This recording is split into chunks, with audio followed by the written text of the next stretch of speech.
നീ കംഫർട്ടബിൾ ആയിട്ട് ലോങ് ട്രാവലിന് വാങ്ങിക്കുന്ന ഒരു വണ്ടിയാണ്. അതിൽ നീ എന്തിനാണ് അങ്ങനത്തെ കഴപ്പ് കാണിക്കുന്നത്? അതിനാണ് നീ സ്പീഡ് എടുക്കൂ. അറിഞ്ഞിരിക്കുക, ഇതൊരു സിംഗിൾ സിലിണ്ടർ 400cc ആണ്. ഇത്രയൊക്കെ സ്മൂത്ത് ആക്കാൻ നോക്കി കഴിഞ്ഞാലും ദർ വിൽ ബി വൈബ്രേഷൻസ്. മണ്ടനാ നീ. ഇതെന്ന് പറഞ്ഞാൽ എക്സി എന്ന് പറയുന്നത് കുറച്ചും കൂടെ ഹാർഡ് കോർ ഓഫ് റോഡിങ്ങിനുള്ള വണ്ടിയാണ്. ലൈറ്റ് ബ്രേക്ക് ഒക്കെ ചെയ്ത് ഇതിനൊന്നും ലൈറ്റ് ബ്രേക്ക് ഒന്നും എന്ത് കാര്യത്തിന് നീ ഒരു അഡ്വഞ്ചർ ബൈക്കിൽ ലൈറ്റ് ബ്രേക്ക് ചെയ്യുന്നത്? പിന്നെ ആരാണ്ട് ഓവർടേക്ക് ചെയ്യാൻ പറ്റുന്നോ പറയാം?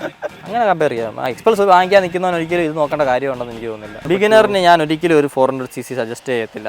ഒരു 250ക്ക് മേളിൽ പോകേണ്ട ആവശ്യമില്ല ബിഗിനർ. 50 കൂടുതലാണ്.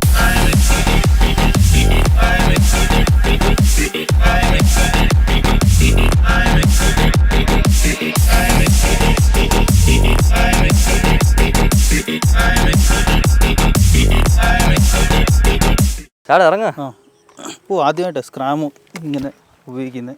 എന്തോ സ്ക്രാംബ്ലർ കൊണ്ട് ഉദ്ദേശിക്കുന്നത് എന്തുവാ?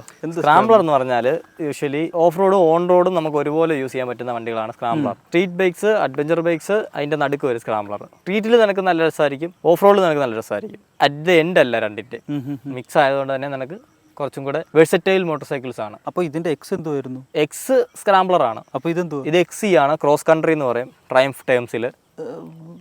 ഒന്നുമില്ല, കുറച്ചുകൂടെ hard core off roading support ചെയ്യുന്ന വണ്ടിയാണ്. ഓക്കെ. മറ്റേത് അത്രയും ഓഫ് റോഡിങ് സപ്പോർട്ട് ചെയ്തില്ല. അതിന് അലോയ് വീൽസ് ആണ് വരുന്നത്. മേജർ ഡിഫറൻസ് അതാണ്. ഈ ഒരു സാധനത്തിന് വേണ്ടി മാത്രമായിട്ടോ? ആ ഒരു സാധനം മാത്രം എന്ന് പറയാൻ പറ്റത്തില്ല, പക്ഷെ അതാണ് ഇതിലെ മെയിൻ മേജർ ഡിഫറൻസ്.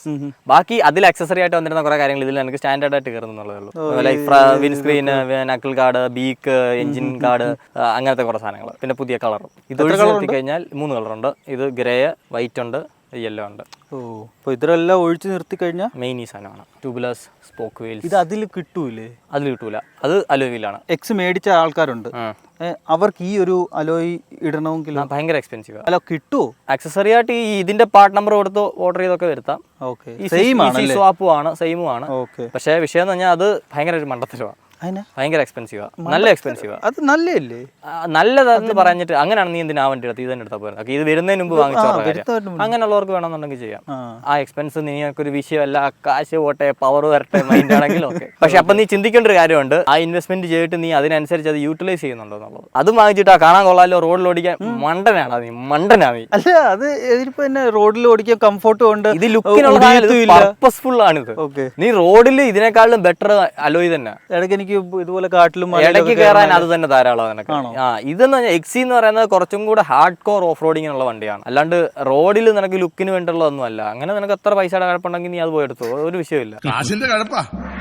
ഇത് പർപ്പസ് ബിൽഡ് ആണ്. ഇത് നിനക്ക് ഈ ടെറൈൻസ് വിഷയമല്ല, നിനക്ക് പുഷ് ചെയ്യണം, ബെറ്റർ ഇതാണ്. അങ്ങനെയാണ്. ടാസി, സസ്പെൻഷൻ, ട്രാവലും കാര്യങ്ങളും എല്ലാം സെയിം ആണ്, എക്സാക്ട് സെയിം ആണ്. പവർ ഇതിനേക്കാളും 1 കിലോ അത് കുറവാണെന്നുള്ളതേ ഉള്ളൂ വെയിറ്റ്. ബാക്കി എല്ലാം സെയിം ആണ്. Power 35 Nm torque, 6500 RPM, 40 bhp, 8000 RPM.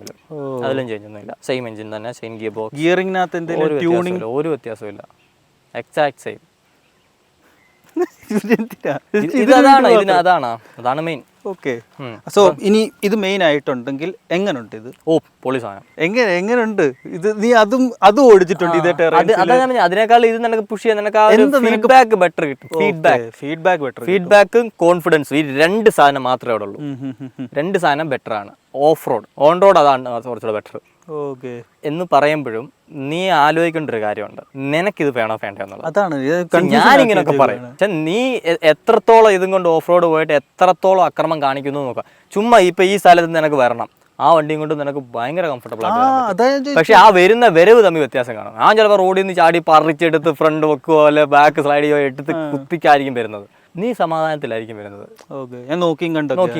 അങ്ങനെ വരുന്നവർക്ക് അത് മതി. നീ വെറുതെ ഇത്രയും പൈസ കൂടുതൽ ഇതിനകത്ത് എക്സ്പെൻസ്. പക്ഷെ നീ ഇച്ചിരി അഡ്വാൻസ്ഡ് ആയിട്ടുള്ള റൈഡറാണ്, നീ അത്ര അഗ്രഷനോട് കൂടിയിട്ട് ഓഫ് റോഡ് ചെയ്യുന്ന ഒരാളാണ്, ഒരു എൻഡ്യൂറോ സ്റ്റൈലിലൊക്കെ ഓടിക്കുന്ന ആളാണെന്നുണ്ടെങ്കിൽ ഇതാണ് ഫൺ. അതെ, 1 to 10 ഇടയിൽ how hardcore you have to be ഈ ഒരു വണ്ടി എടുക്കണേൽ? ഒരു 7 റേഞ്ചിലുണ്ടെന്നുണ്ടെങ്കിൽ എടുക്കുക. കാരണം 5ഉം 6 വരെയൊക്കെ ആ വണ്ടിക്കും പറ്റും. 7 and above ആണ് നീ ഉദ്ദേശിക്കുന്നതെങ്കിൽ ഇതാണ് ബെറ്റർ.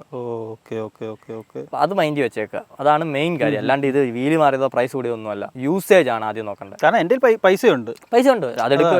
26,000 രൂപ കൂടുതൽ കൊടുത്താൽ മതി. നിനക്കതൊരു വലിയ ഇതില്ല എന്നുള്ളതിരിക്കുകയാണ്. അപ്പൊ എന്തിനു കൊടുക്കണം എന്നുള്ളതിന്റെ ചോദ്യം നീ നിന്നോട് തന്നെ ചോദിക്കേണ്ടത് ഇതാണ്, how hard I am going to ride it on off road. അതാ അതാണ്. മൈലേജിന്റെ കാര്യത്തിലൊക്കെ mileage average 27-28 mixed condition യൂസിൽ.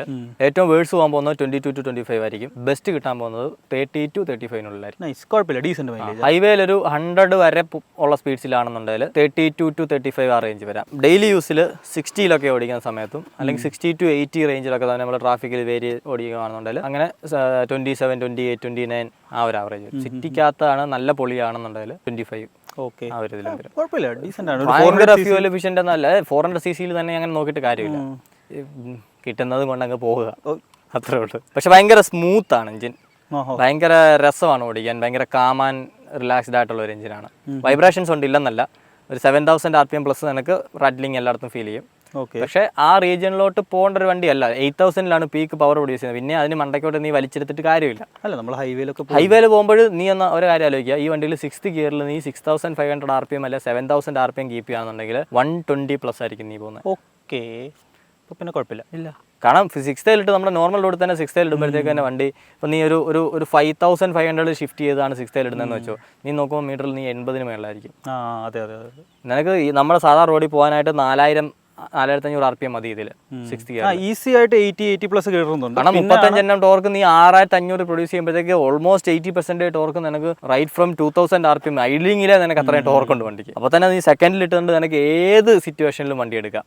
Okay, ഫസ്റ്റിൽ പോകേണ്ടത് ഭയങ്കര റയർ ആയിട്ടുള്ള സമയങ്ങൾ മാത്രമേ ഉള്ളൂ. അതുപോലെയാണ് അവർ അതിൻ്റെ ഗിയറിങ്ങും ചെയ്തേക്കുന്നത്. മുകളിലോട്ട് പോകുന്നതോറും ടോളറാണ്. എന്ന് പറഞ്ഞ് 5th gear like 6th complete over ഡ്രൈവാണ്. പക്ഷേ 5th വരെ നിനക്ക് ഭയങ്കര യൂസ്ഫുള്ളാണ് നമ്മുടെ റോഡിൽ. കാരണം 5th താഴെ പോകേണ്ട സിറ്റുവേഷൻസ് വളരെ കുറവായിരിക്കും. അല്ലെങ്കിൽ അത്രയ്ക്ക് ടൈറ്റ് ട്രാഫിക്കോ വളരെ സ്ലോ ആയാലോ മാത്രമേ അതിൻ്റെ ആവശ്യമുള്ളൂ. അപ്പോൾ ഞാൻ കൊച്ചിയിൽ നിന്ന് ഇങ്ങോട്ട് വരുന്ന വഴിക്ക് 4th പോകേണ്ടതെന്ന് പറഞ്ഞാൽ ഞാൻ ഫ്രണ്ടിലുള്ള വണ്ടിയൊക്കെ അതുപോലെ നിന്ന് സ്ലോ ആയി പോകുന്ന സമയത്ത് മാത്രമേ അങ്ങനെ അറിയില്ല. അല്ലെങ്കിൽ ഒട്ടുമിക്ക ഓവർടേക്സും എനിക്ക് 6th തന്നെ ചെയ്യാൻ പറ്റും. നല്ല ടോർക്ക്. മുന്നേ പറഞ്ഞായിരുന്നല്ലേ ഏതോ ഒരു വീഡിയോ ആയിട്ട് നീ ഏതാണ്ട് കണ്ടെന്ന്? ഞാൻ യൂട്യൂബ് വീഡിയോ പറഞ്ഞാൽ ഇതുപോലെ ചുമ്മാ സെർച്ച് ചെയ്താൽ കിട്ടും. ഇതുപോലെ വണ്ടി 6th ഇട്ട് ക്ലച്ച് മാത്രം റിലീസ് ചെയ്ത് വണ്ടി എടുത്തു സ്റ്റാൻഡ് സ്റ്റിൽ ചെയ്യുന്നത്. അതുപോലെ ടോർക്ക്, അതുപോലെ നല്ല ടോർക്ക് ഉണ്ട്, നല്ല ടോർക്ക് ഡെലിവറി ഉണ്ട്. അത് ബോട്ടം എൻഡ് നിനക്ക് കിട്ടുന്നുണ്ട്. അപ്പോൾ നിനക്ക് ആ ക്ലച്ച് കൺട്രോളിൽ തന്നെ വണ്ടി ഓൾമോസ്റ്റ് ഏത് സിനറിയിലും ഹാൻഡിൽ ചെയ്യാൻ പറ്റും. 400 cc നിനക്ക് കിട്ടാന്ന് വെച്ച് വൺ ഓഫ് ദ സ്മൂത്തസ്റ്റ് എഞ്ചിനാണ്. ഹിമാലയനേക്കാളും സ്മൂത്താണ്. 440 സ്ക്രാം. അയ്യോ, ഞങ്ങളൊക്കെ ഭയങ്കര സ്മൂത്താണ്. അത് ലോങ് സ്ട്രോക്ക് എഞ്ചിൻ, KTM-നേക്കാളും സ്മൂത്താണ്.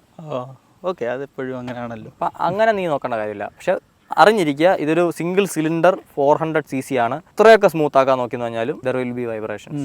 അത് ഇതിലുമുണ്ട്. പക്ഷെ അതിനെ മാക്സിമം ഹൈഡ് ഔട്ട് ചെയ്യാനായിട്ട് ശ്രമിച്ചിട്ടുണ്ട്. കാരണം ഇത് അല്ല ഡ്യുവൽ പർപ്പസ് ആണല്ലോ, ഇത് ഹൈവേയും പോകുന്നുണ്ട്. അപ്പോൾ ഹൈവേയിൽ ആ വൈബ്രേഷൻ നമുക്ക് അടിക്കത്തില്ലെന്നാണ്. ഇല്ല, ഹൈവേ ഒരു വിഷയമില്ല. നമ്മൾ ഓടിക്കുന്ന യൂസബിൾ റീജിയനിൽ ബട്ടറി സ്മൂത്താണ് വണ്ടി. അത് ചിന്തിക്കേണ്ട കാര്യമുള്ളൂ വൈബ്രേഷനെ പറ്റി. ഹീറ്റിംഗ് എന്ന് പറയാനായിട്ടില്ല, നല്ല റേഡിയേറ്റർ സിസ്റ്റം ആണ്. അത് കാറ്റ് സൈഡിലോട്ട് അങ്ങ് ബ്ലോ ആയി പോകും, നമ്മുടെ കാലിലോട്ട് വരത്തില്ല. പിന്നെ വാം നിനക്ക് ഫീൽ ചെയ്യും. വാം നിന്റെ കാലിൻ്റെ ഇപ്പം നീ നോർമൽ ഇപ്പം നീ ഇട്ടേക്കുന്ന ഡ്രസ് ആണെന്നുണ്ടെങ്കിൽ താഴത്തെ കണങ്കാലിൻ്റെ അവിടെ പിന്നെ ഈ ടാങ്കിൻ്റെ ഈ ഒരു പോർഷനിലൊരു വാംനെസ് ഫീൽ. ടാങ്കേ കയറത്തില്ല, ആ സൈഡിൽ അതിൻ്റെ ഒരു എഞ്ചിൻ അവിടെ ഇരിക്കുന്നതിൻ്റെ സീറ്റ് ഇടുന്നില്ല. പിന്നെ അത് നല്ല ഹൈറ്റിലായിരിക്കുന്നത്. 835 mm സീറ്റ് ഹൈറ്റ് ഉണ്ട്. സോ നമ്മൾ നല്ല കമാൻഡിങ് ആയിട്ടാണ് ഇരിക്കുന്നത്. അറിയില്ല, ഇരിക്കുമ്പോഴാണെങ്കിൽ തന്നെ നല്ല പ്രോപ്പർ കമാൻഡിങ് ആയിട്ടാണ് ഇരിക്കുന്നത്. പക്ഷേ ഇരുന്നപ്പോഴുണ്ടല്ലോ ഒരു സംഭവം ഉണ്ടായിരുന്നു, ചെറിയ അത്യാവശ്യം ഒരു നൈസ് ഒരു ഗട്ടറോ അല്ലെങ്കിൽ കയറി കഴിഞ്ഞാൽ നല്ല അടിപ്പ് വരുന്നുണ്ട്. അടിപ്പ് തരത്തില്ല. ഇല്ല, അത് സസ്പെൻഷൻ നല്ല soft suspension front and back. 43 mm USD big piston suspension ഫ്രണ്ടിൽ വരുന്നുണ്ട്. ബാക്കിൽ മോണോഷോക്ക് ആണ്, പ്രീലോ അഡ്ജസ്റ്റബിൾ ഉണ്ട്, ഓഫ്സെറ്റ് ആണ്. വിഷയം എന്ന് പറഞ്ഞാൽ ഡാമ്പിങ്ങിന്റെ ഒരു ഇഷ്യൂ എനിക്ക് ഫീൽ ചെയ്തായിരുന്നു. അതായത് ബാക്ക് പ്രത്യേകിച്ച് പില്ലിയനോടുണ്ടെങ്കിൽ അത് കൂടുതൽ ഫീൽ ചെയ്യും, വേവ് അടിക്കും. കാരണം അത് ഒന്ന് ആന്നിട്ട് തിരിച്ച് വന്ന് സെറ്റിൽ ആവുന്നില്ല. ഹിമാലയൻ അത് നല്ലതായിട്ട് സെറ്റിൽ ആവും. ഇതെന്ന് പറഞ്ഞാൽ പോയിട്ട് വന്നു പിന്നെ ഒരു ചെറിയ മൂവ്മെന്റ് അവിടെ കാണും. ഓക്കെ, അതൊന്ന് അവർ സെറ്റ്. അതുകൊണ്ടാണ് നമ്മളെ നീ ഇപ്പൊ ഇരുന്നുകൊണ്ടാണ് എടുക്കുന്നത്. നല്ലൊരു കട്ടിങ് എടുത്ത് ഫ്രണ്ട് അങ്ങ് എടുക്കുക, അത് അബ്സോർബ് ചെയ്യും. ബാക്ക് അബ്സോർബ് ചെയ്തിട്ട് നിന്നെ തിരിച്ചത് അടിക്കും. അപ്പോൾ നീ ഇങ്ങനെ ഒരു ഫീൽ വരും മേലോട്ട്. അത് നീ എണ്ണിച്ച് നിൽക്കുകയാണെന്നുണ്ടെങ്കിൽ ഒരു വിഷയമില്ല, ഇരുന്ന് കഴിഞ്ഞാൽ ആ ഒരു ഫീൽ വരുന്നുണ്ട്. മോശമാണോ നല്ലതാണോ അത് മാത്രം എനിക്കിതിലൊരു ചെറിയ ഡൗൺ തോന്നി. പക്ഷെ അത് ഡിപ്പെൻസ്. നീ ആദ്യമായിട്ട് ഓടിച്ചാന്നുണ്ടെങ്കിൽ ചിലപ്പോൾ അതൊരു ബുദ്ധിമുട്ട് വരും. പക്ഷെ നീ വണ്ടി ഒന്ന് യൂസ്ഡ് ആയി കഴിഞ്ഞാൽ പ്രശ്നമില്ല. അതൊരു ഗട്ടർ കാണുമ്പോൾ ചെറുതായിട്ടൊന്ന് എണ്ണിച്ച് കൊടുത്താൽ മതി. ഗട്ടറിലല്ല വിഷയം, ഹൈ സ്പീഡിൽ കട്ടിങ് എടുക്കുന്ന. ലോ സ്പീഡ്സിൽ ഒരു ബിലോ 60 അതൊരു പ്രശ്നമേ അല്ല.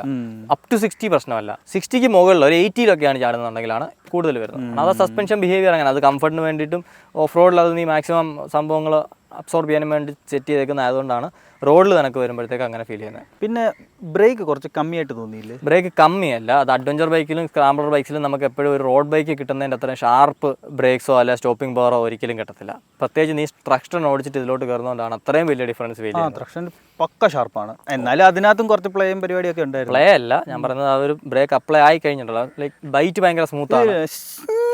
അതാ ബൈറ്റും സ്മൂത്താണ്, സ്റ്റോപ്പിംഗ് പവറും ഭയങ്കര പ്രോഗ്രസീവാണ്, അഗ്രഷനെ നമുക്ക് ഫീൽ ചെയ്യത്തില്ല. അപ്പം പക്ഷെ അത് അഡ്വഞ്ചർ ബൈക്സിൻ്റെ ഒരു നേച്ചറാണത്. മീൻസ് അത് നല്ലതാണോ? അത് നല്ലതാണ് ഫോർ ഓഫ് റോഡ്. കാരണം ഓഫ് റോഡ് നിനക്ക് അത്രയും ഷാർപ്പ് ബൈറ്റ് കിട്ടി കഴിഞ്ഞാൽ ഭയങ്കര ബുദ്ധിമുട്ടാണ്. ഫ്രണ്ട് വീൽ പെട്ടെന്ന് കയറി ലോക്കാണ്. അത്രയും റോഡിൽ കിട്ടുന്ന അത്രയും ട്രാക്ഷൻ നിനക്ക് ഇവിടെ ഇല്ല. നീ ആദ്യമേ ആ ഒരു ഷാർപ്പ് ബൈറ്റും പിടിക്കുന്നതിനനുസരിച്ച് ഇപ്പോൾ അത്ര ഭയങ്കരമായിട്ട് ഫ്രണ്ട് നിൽക്കേണ്ട ആവശ്യമില്ല ഇവിടെ. ഓഫ് റോഡിൽ എപ്പോഴും നമ്മൾ കാൽക്കുലേറ്റഡ് ആയിട്ടായിരിക്കും ബ്രേക്സ് അപ്ലൈ ചെയ്യുന്നത്. അല്ലെങ്കിൽ തന്നെ ബ്രേക്കിങ്ങിൻ്റെ ആ ഒരു ടെക്നിക്കേ ഡിഫറൻ്റ് ആണ്.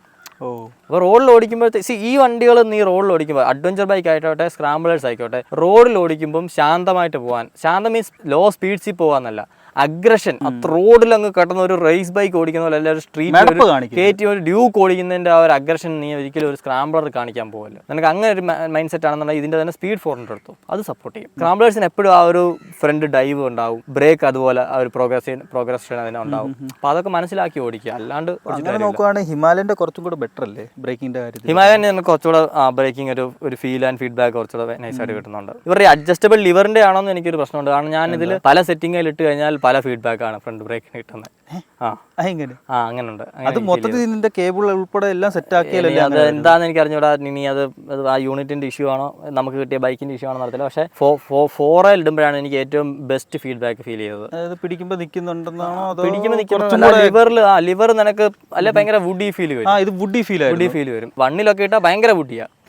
4th 5th ഒക്കെ കുറച്ചുകൂടെ സോഫ്റ്റ് ആവും. മേ ബി യൂണിറ്റിന്റെ ആവാം. അത് നിങ്ങൾ കമന്റ് ചെയ്യുക, യൂസ് ചെയ്യുന്ന ആരെങ്കിലും ഉണ്ടെങ്കിൽ എന്താ ഫീൽ ചെയ്യുന്നത്. ഹാർഡ്വെയർ ടോപ്പ് നോച്ച് ആണ്. ഫ്രണ്ടിൽ 320mm ഡിസ്കൗണ്ട്, 4 പിസ്റ്റൺ കാലിപ്പർ വരുന്നുണ്ട്, റേഡിയലി മൗണ്ട് ആണ്, സ്റ്റീൽ ബേഡഡ് ലൈൻ വരുന്നുണ്ട്, ബാക്കിൽ 230mm discount, dual channel ABS ഉണ്ട്, സ്വിച്ച് ചെയ്യാം, ഓഫ് റോഡ് ഇറങ്ങുമ്പോൾ ബാക്ക് ഓഫ് ആക്കാം, ട്രാക്ഷൻ കൺട്രോൾ വരുന്നുണ്ട്, അതും നിനക്ക് ഓഫ് ആക്കാം. സോ ഓഫ് റോഡ് ഇറങ്ങുമ്പോഴത്തേക്ക് നിനക്ക് ഒരു ഇലക്ട്രോണിക് ഇന്റർഫിയറൻസ് ഇല്ലാണ്ട് ഓടിക്കാൻ പറ്റും. എന്നാൽ ഓൺ റോഡ് നിനക്ക് അതിൻ്റെ എല്ലാം സേഫ്റ്റിയും കിട്ടുന്നുണ്ട്. ഓൺ റോഡ് ഇതിന് വേണം ട്രാക്ഷൻ കൺട്രോൾ. കാരണം നീ ഇച്ചിരി നനഞ്ഞു കിടക്കുന്ന സിറ്റുവേഷനാണ്, നീ ഇത് ടോർക്ക് ഉള്ളതുകൊണ്ട് തന്നെ അറിയാണ്ടാണെങ്കിൽ ഇപ്പോൾ ഒരു ബിഗിനർ ആണെങ്കിൽ തന്നെ കുറച്ച് കൈ ഉള്ളിൽ കൊടുത്താലും ഈ മാർക്കിങ്സ് ഒക്കെ കയറി തെന്നൽ വരാൻ സാധാരണ.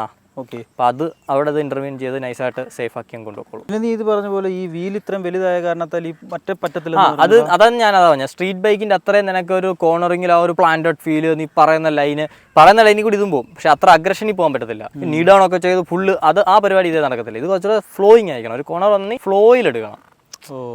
ലൈറ്റ് ബ്രേക്ക് ഒക്കെ ചെയ്ത് തിരിയാൻ നടക്കില്ല. ഇതിനൊന്നും ലൈറ്റ് ബ്രേക്ക് ഒന്നും എന്ത് കാര്യത്തിന് നീ ഒരു അഡ്വഞ്ചർ ബൈക്കിൽ ലൈറ്റ് ബ്രേക്ക് ചെയ്യുന്നത്? നിന്നെ ആരാണ്ട് ഓവർടേക്ക് ചെയ്യാൻ പറ്റുന്നോ പറയാ. സ്മൂത്ത് കാം ആണ് ഇതിന്റെ ഒരു. കാരണം ഇത് നീ കംഫർട്ടബിൾ ആയിട്ട് ലോങ് ട്രാവലിന് വാങ്ങിക്കുന്ന ഒരു വണ്ടിയാണ്. അതിൽ നീ എന്തിനാണ് അങ്ങനത്തെ കടുപ്പ് കാണിക്കുന്നത്? അതിനാണ് നീ സ്പീഡ് എടുക്കൂ. എൻഡ്യൂറോമായിട്ട് എങ്ങനെ ഇത് കമ്പയർ ചെയ്യാൻ പറ്റും? എൻഡ്യൂറോമായിട്ട് നമുക്ക് അങ്ങനെ ഡയറക്റ്റ് കമ്പയർ ചെയ്തിട്ട് കാര്യമില്ല.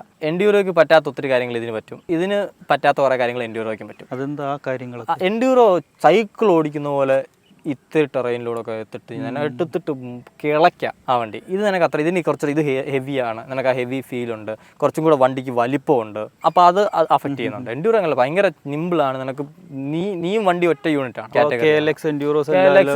എല്ലാം വേറെ KLX 230 കമ്പയർ ചെയ്യാൻ പറ്റും. ADV 390 കമ്പയർ ചെയ്യാം. പക്ഷേ അതൊരു ഫുള്ളി ഫ്ലെഡ്ജ്ഡ് അഡ്വഞ്ചർ ബൈക്കാണ്. അതിന് അതിൻ്റെതായിട്ടുള്ള കുറേ ഗുണങ്ങളോടുണ്ട്. അത് 21 ഇഞ്ച് വീലാണ് വരുന്നത്. ഇതിനേക്കാളും കുറച്ചുകൂടെ ബെറ്റർ ആയിരിക്കും ഓഫ് റോഡിൽ അതിൻ്റെ ഫീലും കാര്യങ്ങളൊക്കെ. പക്ഷേ ഓൺ റോഡ് വരുമ്പോഴത്തേക്ക് അത് ഓൺ റോഡ് ഫീഡ്ബാക്ക് കുറേ അവിടെ. സ്ക്രാംബ്ലേഴ്സ് എപ്പോഴും ബെസ്റ്റ് ഓഫ് ബോത്ത് വേൾഡ്സ് നിൽക്കുന്നൊരു സാധനമാണ്. ഇത് എങ്ങനെയുണ്ട്? ഇത് ബിഗിനറിന് ഞാൻ ഒരിക്കലും ഒരു 400cc സജസ്റ്റ് ചെയ്യത്തില്ല. ഒരു 250ക്ക് മേളിൽ പോകേണ്ട ആവശ്യമില്ല ബിഗിനർ. 250 കൂടുതലാണ്. ബിഗിനേഴ്സിന് എപ്പോഴും ബെസ്റ്റ് ഒരു 160 to 200 ആണ്. അപ്പോൾ ഇതാരെടുക്കും? ഇത് ഒരു ഇന്റർമീഡിയറ്റ് റൈഡർ എടുക്കാം, നന്നായിട്ട് ഓടിച്ച് എക്സ്പീരിയൻസ് ഉള്ളവർക്ക് എടുക്കാം. അതുപോലെ ഓഫ് റോഡ് കട്ടക്ക് ചെയ്യുന്നവരെടുക്കുക, മൈൽഡ് ഓഫ് റോഡ് അല്ല.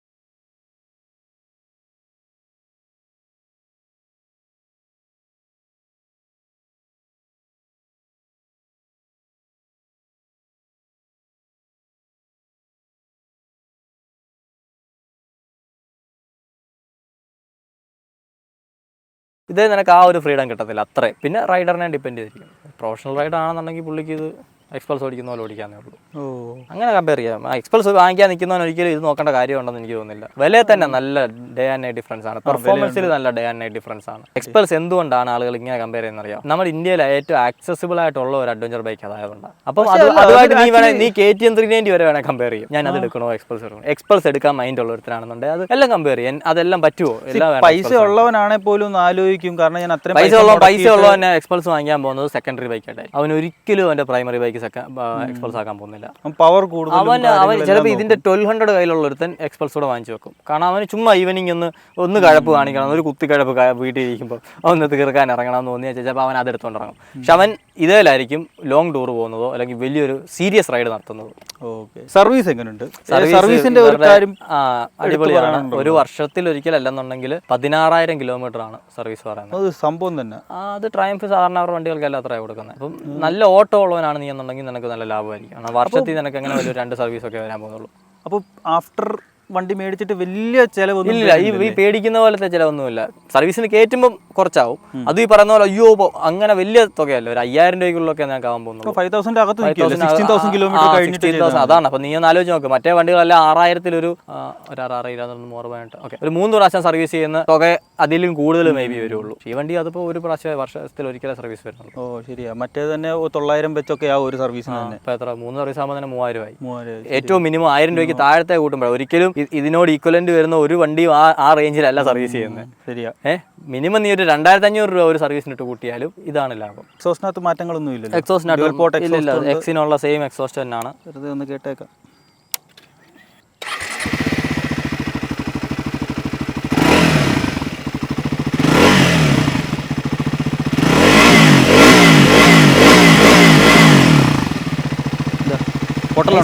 നല്ല കോമ്പാക്റ്റ് ആ സാധനം, കാണാനും ലുക്കാ, നല്ല സൗണ്ടും ഉണ്ട്. പൊട്ടലുണ്ട് ചില ഗിയറിലിട്ട് നമ്മൾ ചിലപ്പോൾ അതൊരു വലിയ പ്രശ്നമാണ്. ഇത്രയും പൈസ കൊടുത്ത് ഇത്രയും പ്രീമിയം എന്നൊക്കെ പറഞ്ഞ് വാങ്ങിച്ചിട്ട് അകത്ത് വെള്ളം കയറും, ഈർപ്പുവാ. അതാ ഒരു ബജാജ് ടച്ച് വേണം എവിടെയെങ്കിലൊക്കെ ഒരു ബജാജ് ടച്ച് വേണ്ട. പക്ഷേ ഇവര് പ്രീമിയം ഇൻഡിക്കേറ്റർ ഓഫർ ചെയ്യുന്നുണ്ട് ട്രയംഫിന്റെ, മറ്റേ ബുള്ളറ്റ് ടൈപ്പ് കൊടുക്കുന്നുണ്ടല്ലോ. എല്ലാത്തിനും മാറ്റി വെച്ചാൽ പോരെ. ഓക്കെ കാര്യങ്ങൾ എന്തെങ്കിലും കൂടുതൽ അറിയണമെന്നുണ്ടെങ്കിൽ നമുക്ക് ഇൻസ്റ്റാഗ്രാം പേജിൽ നിങ്ങൾക്ക് മെസ്സേജ് അയക്കാവുന്നതാണ്. So thank you so much Triumph Kochi for providing the bike and Triumph India. അപ്പോൾ ബുക്കിങ്ങിനായിട്ട് ഇൻട്രസ്റ്റഡ് ആയിട്ടൊക്കെ അവരെ കോൺടാക്ട് ചെയ്യാവുന്നതാണ്. ഇഷ്ടംപോലെ വണ്ടിയൊക്കെ അറിയിലുണ്ട്. Thank you. EMIക്ക് പോയി വണ്ടി ബുക്ക് ചെയ്യുക. സമയം എത്രയായി? 11:06.